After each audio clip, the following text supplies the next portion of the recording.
Okay, you guys, I'm back with my last video of the night, and I'm going to be talking about how I have adapted the temperature circuit from the book to be able to display and read the RGB LED into the pins so that way it can display a color in coordination with its temperature reading. So the first thing I did was in defining my three pins that display color, my red, my green, and my blue, and of course my ground pin, the second one. I built this pretty much the same way I did from circuit 3. I just moved them all down into different correlating pins at the bottom, but they are still going to be reading at 9, 10, and 11, and I defined that in my code. And so I started my setup by defining that these three pins, the red pin, the green pin, and the blue pin, were all going to be outputs. And then I also have my serial begin so that it can begin exporting to the serial monitor.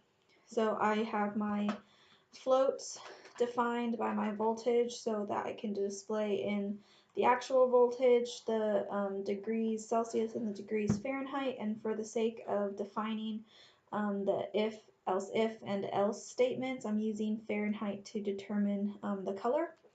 And it's going to be printing in all of them, but again, only the degree Fahrenheit is going to be defining what color this is going to be. So at the bottom of my code, you can see that I have started a function called display color.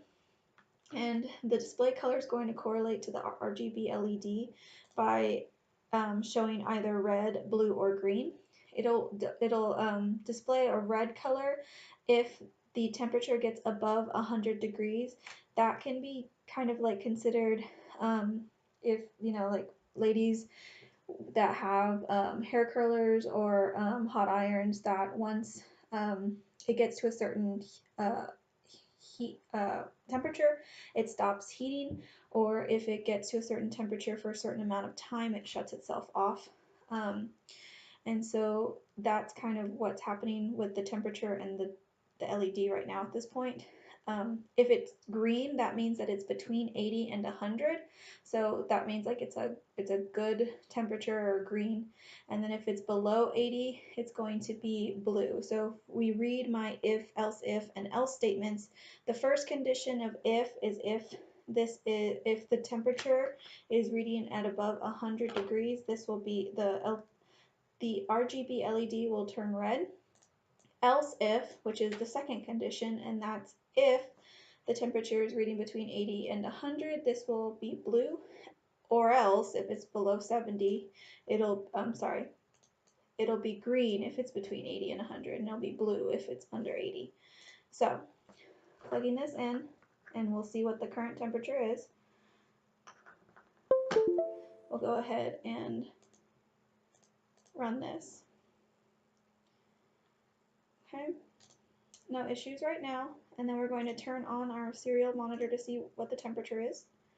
So it is at 77 degrees in the house right now, 79, 78, fluctuating a little bit, but it's blue because it is under 80 degrees, just like it says here. So else is going to turn the blue pin on, so it's high. So that means that it's below 70 degrees, sorry, below 80 degrees in my house right now. So if I want this to turn to green, I'm going to take my handy dandy hairdryer and I'm going to get it up to where it's displaying on the serial monitor between 80 and 100 degrees. So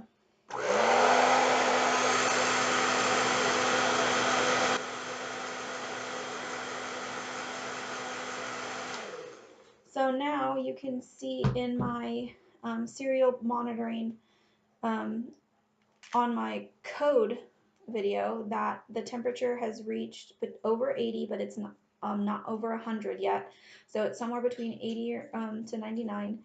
And you can tell that on my board because the LED is now green. It's displaying green, so it changed from blue. If I want it to go back down to blue, I could just very lightly blow on it and try and get it down. So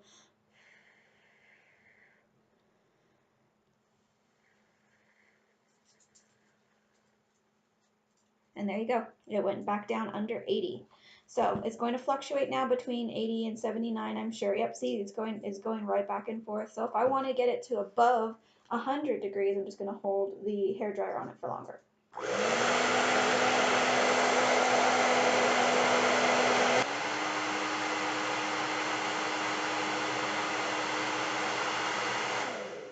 Okay, and so now you can see that the temperature for this has went over 100. It's quickly going back down, and so if I want to be able to control the color, I'm just going to go ahead and change the temperature.